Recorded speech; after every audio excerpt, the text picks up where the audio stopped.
It's always a good day when you can get outside, yes, the weather, and maybe get a little exercise and some sweat in too. Yeah, absolutely. Last week, Stephen, you had some magic worked out on your back, your shoulders, your rotation, little your rotation core, right? action, Yeah, yeah. It surprised even you. Yeah, it did, and this one is even a little bit more surprising. So for many people, they have rotator cuff issues, and so Ashley over at Infinite Kinetics, she helped out with that. Check it out.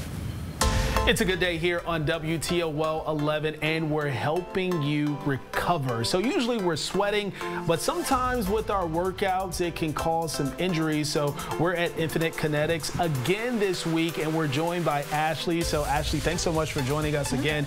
So you help work with the whole body, and as you've mentioned before, everything is so connected. And for so many people, I'm a former baseball player, you have rotator cuff injuries, and I'm sure you see some of that coming in here. All the time.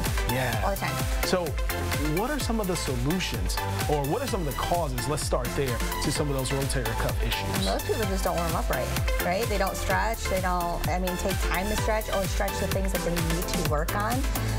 Most people are doing the same movements every single day. So what they're doing is they're overly stretching those movements that they're doing every day. Hey, I never thought that that could be a cause for it to overstretch. So let's talk about some of the work that you do. If someone comes in with an injury, how are you assessing them? I look at their bodies, their movements, the way they're walking, the way I check the rotation of their neck, their flexibility, their extension, all of that stuff to make sure that it's working. If not, and there's a dysfunction, then we go in and then I start to pair things of their past injuries. Okay, so let's check my rotator cuff. Okay, well, first off, what are your injuries? Okay, so right now, from what I know, I'm giving a lot of information out. I do have like some left knee like twinging. That's how I described it sometimes. Okay. And I played baseball in the past, and I can actually, if you put your hand here, I can like pop that out of place as well. Not great.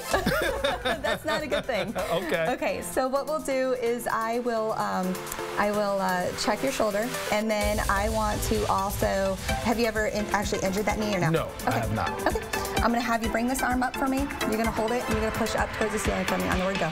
Okay, 1, 2, 3, go. Push up. Okay. Now we're gonna check different movements. I'm gonna have you pull down, and 1, 2, 3, go. Pull down for me towards your side. Okay. Now last one, hold this here. You're gonna push back for me and go. Push back. Okay, it was hard to do, right? Okay, so what you'll do is you'll go and turn that on, okay? So I'm gonna give you some tools on how to activate those yourself. Okay. So when you bring this up, you're gonna take your left thumb for me, you're gonna go up here, and you're gonna go all the way down here, and you're just going to guide that like this. So what is this doing? This is activating the shoulder, the rotator cuff. Okay. Yep. And you want to go a little bit more aggressively. It's waking the brain up, right? Because it hasn't been activated for a while because it's been compensating for something. Okay. Okay. All right. So tender, huh? How long? Yeah, it is. Yeah. How long would you do something like this? Just 20 to 30 seconds. Okay. Okay. You ready? Hold this one. Push up for me and go. Nice and solid.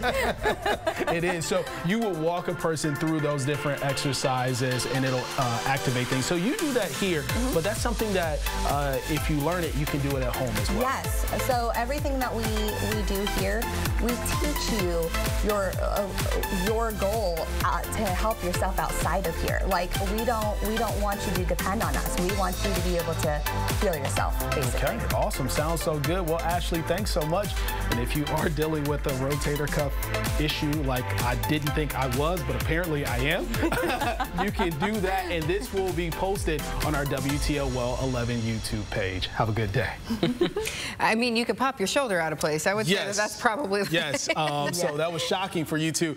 Diane's reaction, we should have had that earlier when she put her hand here. Yeah, he was like, put your hand here, and then he was like, boom. And I was like, that was about the similar reaction, because it's just freaky. Your body's not supposed to do that. Yeah, it's not supposed to. I don't know why it does that, but it does. Ashley was telling me maybe I have some hypermobility because I can pop my ankle. I have a hip that can pop out of place. I pop my knee out of place and bring it back in. But I've always been able to do these things.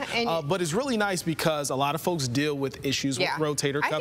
Yeah, you play softball for a long time. Because that's not natural actually for us to do that or to throw overhand. So those little things, I mean, the science behind how everything is connected is fascinating, and it really works.